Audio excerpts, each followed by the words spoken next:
I don't got time to be here, man. If you can, just do your job or do whatever you're doing or something, man. But I don't really care what you do, man. I'd love to do my job, but part of my Not job my is job, making dog. sure. It's not my fucking job, all right? I don't give a fuck what you look like. You know what I'm saying? Your job is. Today's courtroom coverage brings two intense legal showdowns that no one expected. In the first hearing, a defendant arrives with a fiery attitude and little patience for court rules. He speaks out of turn, raises his voice, and forgets that a courtroom is not a place for chaos. Judges have the authority to maintain order, and this one makes sure the respect of the court is protected. This moment quickly becomes a lesson on how far someone can go before consequences step in. Viewers everywhere are left wondering whether the court was strict or if the defendant crossed the line. Good afternoon. My name is Walt Weaver. I'm the judge of Potter County Court of Law number 1. I'm going to be hearing your case today. I've reviewed your plea papers, Mr. Rico. It appears to me you're ready to waive all your constitutional rights in exchange for a plea bargain agreement. But you do have an absolute constitutional right to appear in my open courtroom and face your accusers. Or you could also choose not to use that right as well and agree to appear by video.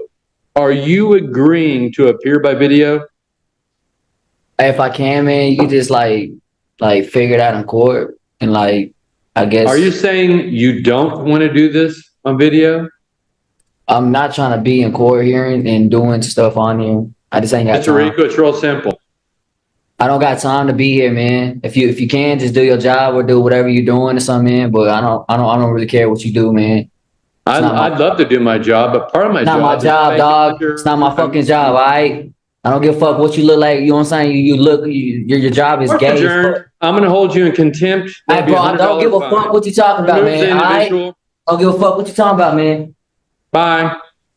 So, dude, get a job. You get free to go. Well, do we need to preserve this as evidence now since that's resisting? All right, don't delete the YouTube video. That's unfortunate. Hey, Ethan. Keep them coming, man. I apologize, Your Honor. Oh, it's not your fault. That's part of our part and parcel. Boy, he's so little, and look how much people he's got. Could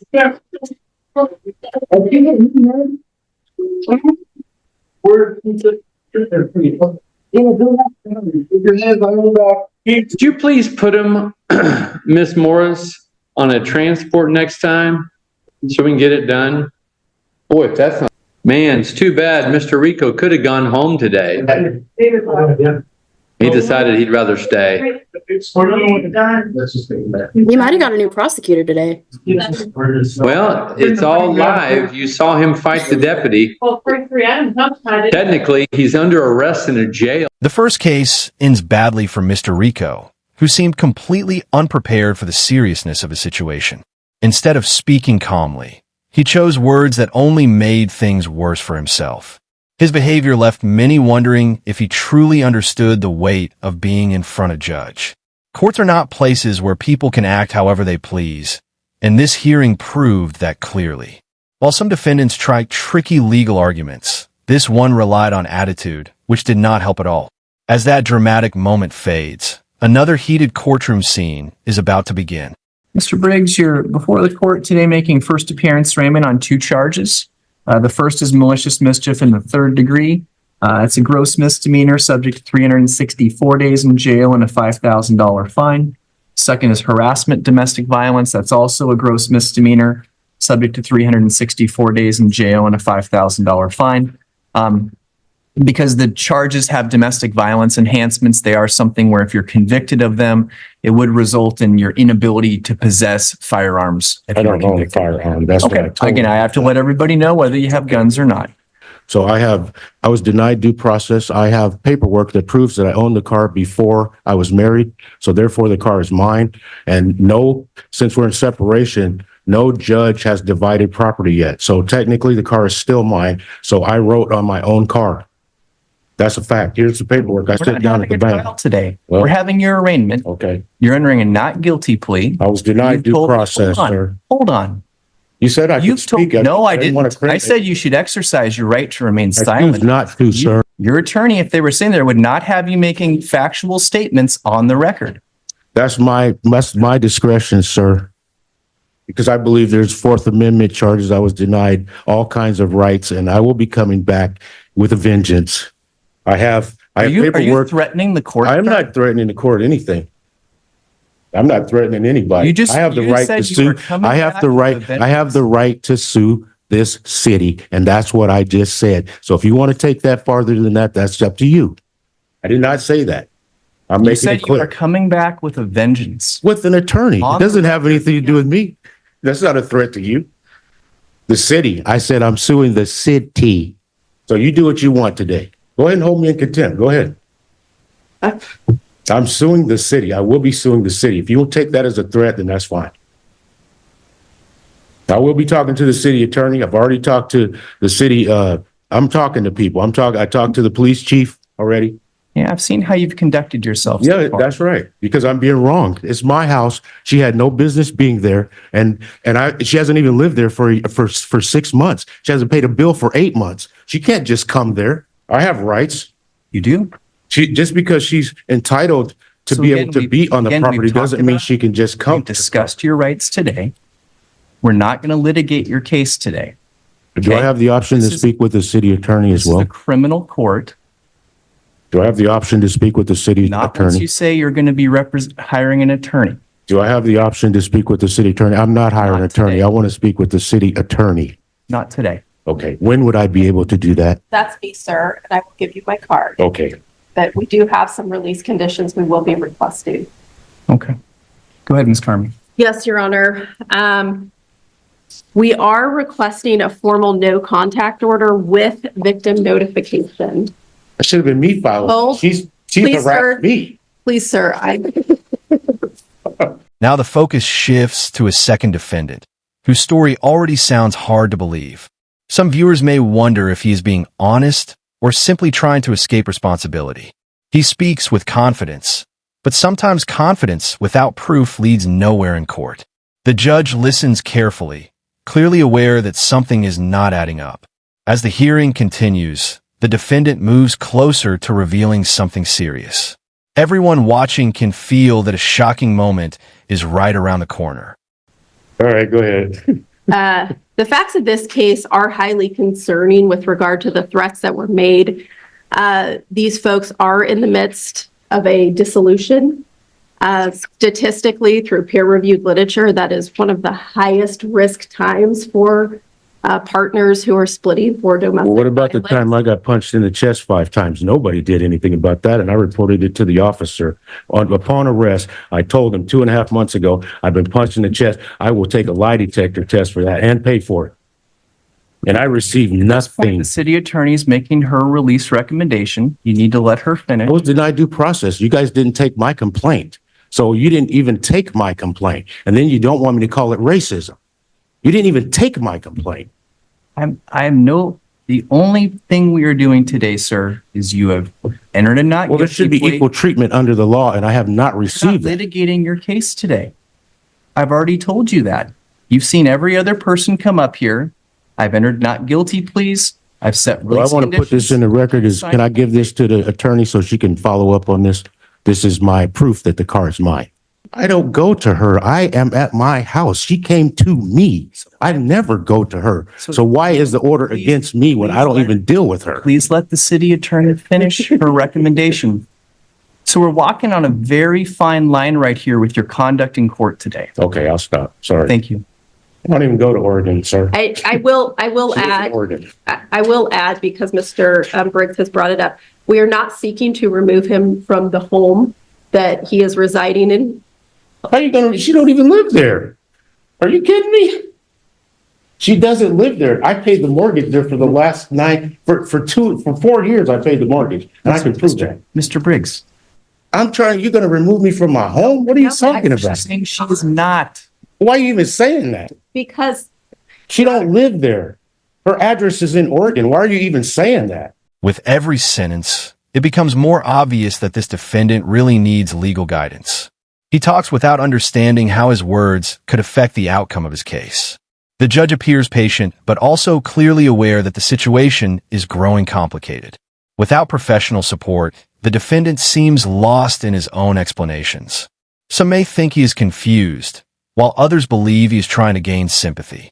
Either way, the courtroom tension keeps building as he continues speaking.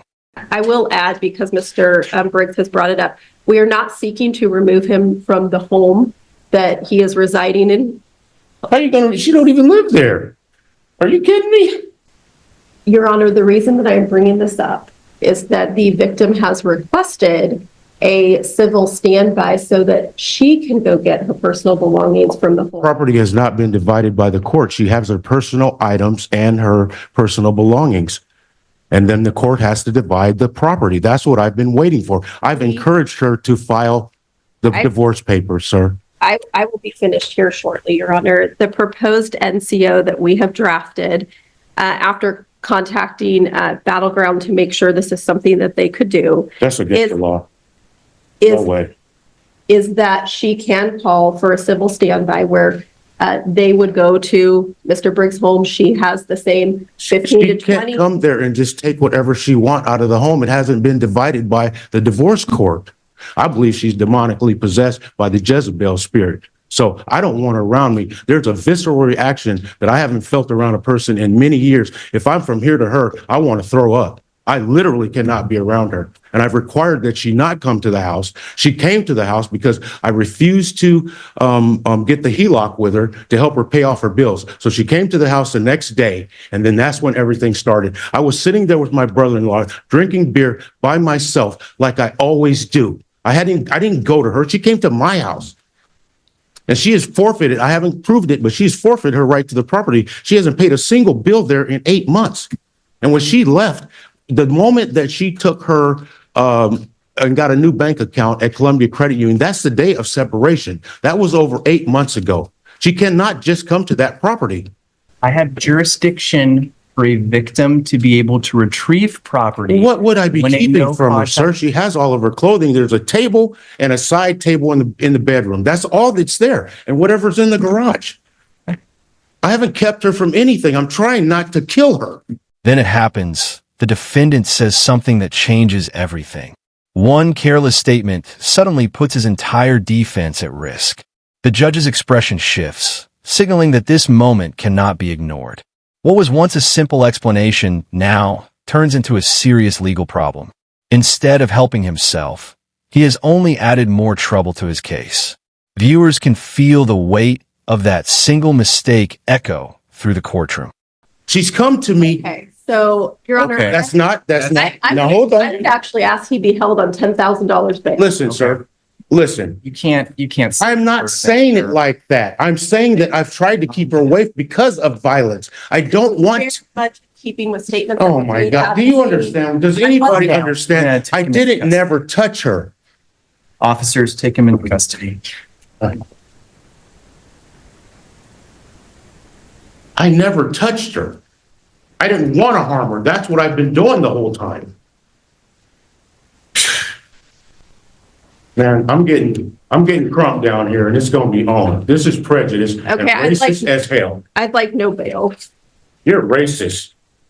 Well, I have he not just done threatened- anything to her. He just threatened to get crunk on the court. So what? What is that? So you're taking away my freedom of speech? I can't express myself now? Can't I threaten. haven't committed any crime. I haven't touched anybody. All right. So I don't want her at the house. That's what I've tried to avoid. at this stage, we're gonna set Mr. Ain't never, because she punched me in the chest. I'm prosecuting her, so you take that. I want to see somebody about that right now. Set Mr. Briggs. And I'm pressing charges on her. Out 1 week. She punched me 5 times and I will take a lie detector and pay for it. We're gonna Can I set speak to Mr. somebody Briggs and press over to charges the on her? 12th of December, You 2024 know what I'm saying? at Hey, you know what? 8:30 My a.m. shoulder, I'm in, We're giving you extra. The release conditions in place are to violate no laws, appear at all mandatory court dates, notify the court of any change of address or phone number. I'm signing off on a standalone no contact So order. I said I didn't want to kill her and I've never threatened to kill her. I'm just expressing to you that I don't want any bodily harm towards her. And you're arresting me for that. And it's a freedom of speech. I didn't touch her. I've never put a hand on her. She punched me. Can I press charges? Can I see someone to press charges on her right now? Your Honor? Your Honor? This is your arraignment today, sir, on criminal charges. You've made a number of threats on a recorded I record. didn't make any threats to anybody. Well, we'll listen How is back. that a threat? Freedom of speech. I didn't threaten anybody. I didn't say I want to kill her. I said I don't want to. Sure. Well, we'll listen to what they say on the records. You're being recorded. I told you to remain silent.